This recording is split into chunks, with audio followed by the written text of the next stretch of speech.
દેવરાજના બંધનથી છોડી દેવામાં આવી ત્યારે તે દેવર્ષિ નારદના આશ્રમમાં આવીને રહેવા લાગી અને તેના પતિ જ્યાં સુધી તપસ્યાથી પાછા ન આવે ત્યાં સુધીના સમય માટે આનાથી વધારે સુરક્ષિત આશ્રમ બીજો કોઈ નહોતો.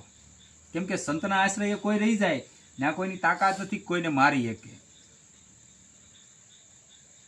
તેને દેવર્ષિ પણ તેને પુત્રીની જેમ માનતા હતા અને ગર્ભસ્થ બાળકને લક્ષ્ય કરીને તેને ભગવત ભક્તિનો ઉપદેશ આપ્યા કરતા હતા. આની માં તો કદાચ સાંભળશે તે પણ જે બાળક ઉદરની અંદર છે એને લક્ષિત કરીને નારદજી એને ભગવત ઉપદેશ આપતા. કેમ કે અંદરજીથી બાળક જે આવો જન્મવાનું છે એ બાળક એવું પરમ ભાગવત જ જન્મે. એટલે આપણે ઘણી વાર કહીએ ને કે ભાઈ બાળક ઉદરમાં માના જીવનો આવિર્ભાવ થઈ જાય તો પછી અમુક ગ્રંથોનું અધ્યયન કરવાનું હોય. કેમ કે તમે જેવા સંતાનની આશા કરશો એવું જ પરમાત્મા તમને આપશે, એવા સદગુણો વાળું આપશે.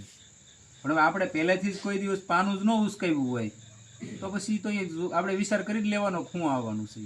જો કે માણસ જ હોય કે એમાં પશુ પંખી ન હોય પણ એ નાસ્તિક માણસનો જન્મ થાય.